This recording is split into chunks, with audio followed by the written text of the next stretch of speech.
దానికి నేను దారి వేస్తున్నాను. మరి దృష్టి ఇప్పుడు దాకా పూర్తిగా ఒక సిస్టమేటిక్ గ్రోత్గా ఉండి చాలా ఆర్గానిక్గా పెట్టబోతున్నా. గ్రాస్ రూట్ కార్యకర్తల్ని మెంబర్షిప్ టు లీడర్షిప్ మార్గంలో తీర్చిదిద్దాలి, నిబద్ధత కలగాలి. కొత్త తరం నాయకుల్ని తయారు చేయటమే జనసేన తదుపరి దశ ప్రయాణం. ప్రతి కార్యకర్తని కేపబుల్ ఎథికల్ లీడర్స్గా తీర్చిదిద్దే ఒక ఖచ్చితమైన వ్యవస్థని నిర్మించబోతున్నాం. లీడర్షిప్ ట్రైనింగ్ ప్రోగ్రామ్స్ కావచ్చు, ఐడియాలజికల్ ట్రైనింగ్ క్యాంప్స్ కావచ్చు, వీటి ద్వారా గ్రాస్ రూట్గా పనిచేసే మీ అందరికీ కూడా చాలా ఎఫెక్టివ్ లీడర్స్గా గ్రూమ్ చేసే బాధ్యత నేను తీసుకుంటున్నాను. నేనే ఎందుకు మాట్లాడుతున్నానంటే మేము అనే పదం కూడా నేను వాడట్లా.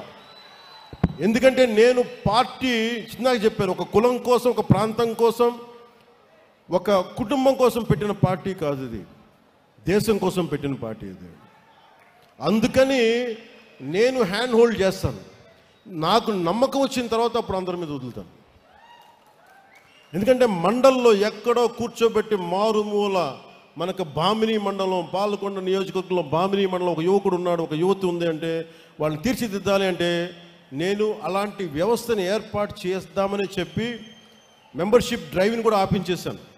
పెద్దలు మనోహర్ గారు చెప్పి, మిగతా ఆఫీస్ కార్యవర్గానికి చెప్పి, ఎందుకంటే మీరు ఉండాలి ఇక్కడ, నేను చూసుకోవాలి దీన్ని. ఇంత అడ్మినిస్ట్రేటివ్ రెస్పాన్సిబిలిటీ మధ్యలో కూడా నేను పార్టీ కోసం ప్రతిరోజు ఒక 4 గంటలు నేను కేటాయిస్తాను. అది అడ్మినిస్ట్రేటివ్ బాధ్యతలను విస్మరించకుండా పనిచేసే అడ్మినిస్ట్రేటివ్ జాబ్ చేస్తూనే నా అవసరమైన సెలవు దినాలు నేను మన కోసం వాడుకుంటూ, నేను ఒకటే పెట్టుకున్నా, దశాబ్దం కాలం ఇక్కడ దాకా పట్టుకొచ్చాను. 14లో పెట్టాం, 24కి ఇక్కడ తీసుకొచ్చాం. మీరు 29-30కి మధ్య 1930స్కి నేను మీ నుంచి బలమైన నాయకులు నేను తయారు చేస్తాను.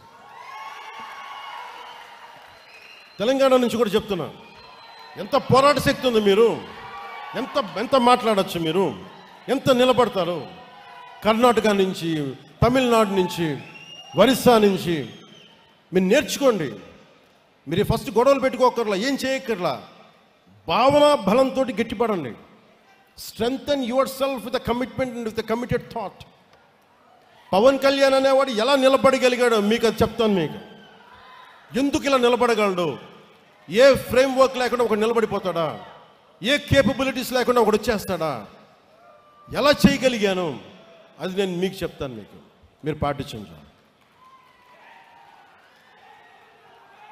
ప్రతి క్రియా వాలంటీర్ని తన ప్రయాణాన్ని ఒక మీ కాన్స్టిట్యూయన్సీ లేదా స్థానిక కమిటీ స్థాయిలో ప్రారంభించాలి. పార్టీ కార్యక్రమాల్లో యాక్టివ్ పార్టిసిపేషన్ ద్వారానే నిజమైన ఎదుగుదల మొదలవుతుంది. ఆడపడుచులు రాగానే మీరు అక్కడ పక్కన ఉండండి అంటానికి కుదరదు. ఆడపడుచులకి 33% రిజర్వేషన్ చెప్పాం. దానికి ఆడపడుచులు అంటే కూర్చోబెట్టి మా ఇంట్లో ఆడపడుచులకి ఇచ్చేసి ఇది 33% మేము నమ్మం. కింద మన తెలంగాణలో ఉన్న కావ్య ఎలా వచ్చి నిలబడిందో, ఒక శిరీష్ ఎలా నిలబడిందో అలా రావాలి. ఇందాక ఒక రియా ఎలా వచ్చిందో అలా రావాలి. అంటే నేను కోరుకుంటుంది అది. అంటే అలాంటి ఆడపడుచుల్ని భర్త చాటున భర్త కంట్రోల్ చేసే భార్య కాదు. నిజంగా నువ్వు పంచాయతీ బోర్డు మెంబర్గా ఉంటే నేను చెప్పినట్టు చేసే అది అలాంటివి కాదు. నిజంగా సత్తా కావాలి.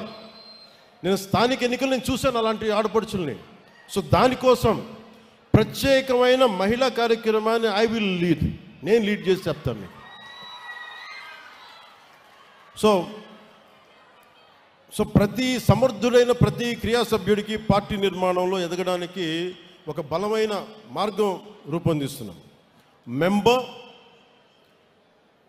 మెంబర్షిప్తో ప్రారంభించి ఒక క్రియాశీలక జనసైనికుడు, మామూలు జనసైనికులుగా వీర మహిళగా ప్రారంభించిన నేను పని చేస్తాను, కాంట్రిబ్యూట్ చేస్తానంటే you have to volunteer your self.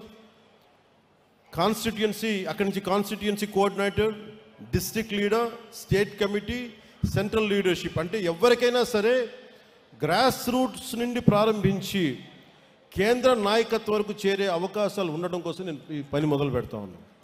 Consistency, discipline, commitment చూపిన కార్యకర్తల్ని నేను గుర్తించి ముందుకు తీసుకెళ్తాను. ఆ తర్వాత ఆ విధానాన్ని పార్టీ తీసుకెళ్తుంది. ఇది ఎందుకు చెప్తున్నానంటే, ముందు వ్యక్తే వ్యవస్థను నిర్మిస్తాడు, తర్వాత వ్యవస్థ వ్యక్తులు నిర్మిస్తుంది. ఇప్పుడు మన వ్యక్తి స్థాయిలో నేను మన జనసేన వ్యవస్థ నిర్మిస్తాను, ఆ తర్వాత జనసేన వ్యవస్థ వ్యక్తులు నిర్మిస్తుంది. అప్పుడు దాకా నేను బాధ్యత తీసుకుంటాను. మూడవది, మన కార్యకర్తల భద్రత, గౌరవం, సంక్షేమం కర్తవ్యంగా పార్టీ తీసుకుంది. ఆ దిశగా ప్రతి క్రియా సభ్యుడికి ఒక యాక్సిడెంటల్ డెత్ క్లెయిమ్ని, ఇన్సూరెన్స్ని కల్పిస్తా ఉన్నాం. భారతదేశంలోని మొట్టమొదటిసారిగా 2020లో ఈ స్కీమ్ మొదలుపెట్టి ప్రతి క్రియా సభ్యుడి బాధ్యతని వ్యక్తిగతంగా తీసుకుని ఇది ఇక ముందు కూడా సాగుతుంది. సభ్యుడిగా మొదలుపెట్టి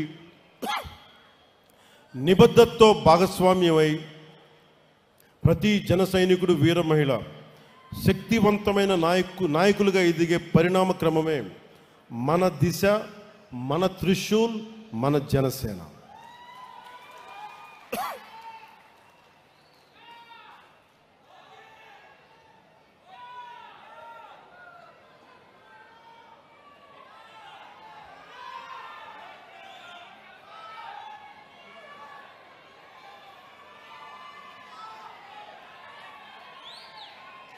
అలాగే మెయిన్గా మీకు కెపాసిటీ బిల్డింగ్ ఎలా క్రియేట్ చేయాలి, ఒక leadership development program, workshops and seminars, capacity building platforms, exposure and networking to interact with other leaders, ఒక కంటిన్యూస్ లెర్నింగ్, ఎప్పటికప్పుడు పొలిటికల్ క్లాసెస్, వస్తున్న సామాజిక ఈ ఛాలెంజెస్ని ఎలా ఎదుర్కోవాలి, ఇవన్నీ కూడా మీకు ట్రైనింగ్ తీసుకోబడతాయి. ఇందాక చెప్పినట్టుగా వెల్ఫేర్, నేను నాయకత్వాన్ని, మీ కెపాసిటీ బిల్డింగ్ ఎలా డెవలప్ చేయాలంటే, మీరు వన్స్ మెంబర్షిప్ తీసుకున్న తర్వాత, వన్స్ యూ కమిటెడ్ దట్ నేను ఫుల్ టైం పనిచేస్తాను అనుకున్న తర్వాత, మీ ఇంట్రెస్ట్ దేంట్లో ఉంది, మహిళా విభాగంలో ఉంది, మేము ఇట్లాగే ఉంటాం, లేదు మేము ఇంకా ఎదుగుతాం, లేదంటే మాకు కల్చర్ ప్రోగ్రాంలో మాకు సత్తా ఉంది, సేవాదళ్ లాంటి దాంట్లో మేము ఎదగదలుచుకున్నాం, ఇలాగా విద్యార్థి విభాగంలో, యూత్ వింగ్లో, ఇలా రకరకాల విభాగాల నుంచి నేను నాయకత్వాన్ని పెంపొందించాలని ఆలోచన చేస్తూ ఉన్నాం. ఎందుకంటే నాకు చాలా విభాగాలు, ఇప్పుడు దాకా విభాగాల మీద దృష్టి పెట్టాల. ఇక విభాగాలు కర్షక విభాగం కావచ్చు, కార్మిక విభాగం కావచ్చు, ఏ విభాగాలన్నీ, అంటే బలమైన స్టూడెంట్ విభాగం కావచ్చు, అన్నీ చేస్తాం. కానీ దీనికి మొదలు ఈ దసరా తర్వాత శ్రీకారం చుడతాం.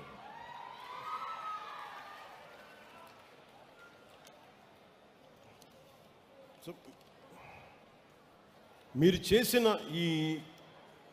ఇది మేమేం చేయగలిగామంటే, ముఖ్యంగా మన విశాఖకి మీరు కనుక నిలబడకపోయినట్టు ఏం జరిగిన, విశాఖ ప్రైవేటైజేషన్ అయిపోయేది, కానీ ప్రైవేటైజేషన్ ఆపాం మనం. విశాఖ ఉక్కు తెలుగు ప్రజల మనోభావాలతో కూడుకున్నది అని తెలిపిన మొదటి పార్టీ జనసేన. 31 అక్టోబర్ 2021లో స్టీల్ ప్లాంట్ ప్రాంగణంలో బహిరంగ సభ, స్టీల్ ప్లాంట్ కోసం దీక్ష. ఈ రోజున నిధులు 24-25లో 8,622 కోట్లు కేంద్ర ప్రభుత్వం నరేంద్ర మోదీ గారి నాయకత్వంలో విడుదల చేసింది. 25-26లో 3,295 కోట్లు మనకి దీనికి విడుదల చేసింది. Visakhapatnam railway zone, south coastal railway zone, NDA ప్రభుత్వ కృషి. గత ప్రభుత్వం కనీసం భూమి కూడా ఇవ్వలేదు, మనం దీన్ని ముందుకు తీసుకెళ్ళాం. పోలవరం ప్రాజెక్ట్ ఆంధ్రప్రదేశ్కి జీవనాధారం. 12,157 కోట్లు 24-25లో, 5,936 కోట్లు 25-26లో ప్రాజెక్ట్ని త్వరగా పూర్తి చేసి తాగునీరు మరియు సాగునీరు అందించడం. ఇవన్నీ చేయగలిగామంటే, ఒక ఐడియలిజంతో పాటు ప్రాగ్మాటిజం అన్నాం కదా, అంటే ఒక ఐడియాలజీతో మాట్లాడి ఏదో గాలికి వెళ్ళిపోయేలా కాకుండా దాని రిజల్ట్ చూపిస్తే ఇప్పుడు మీకు చెప్పినాయి.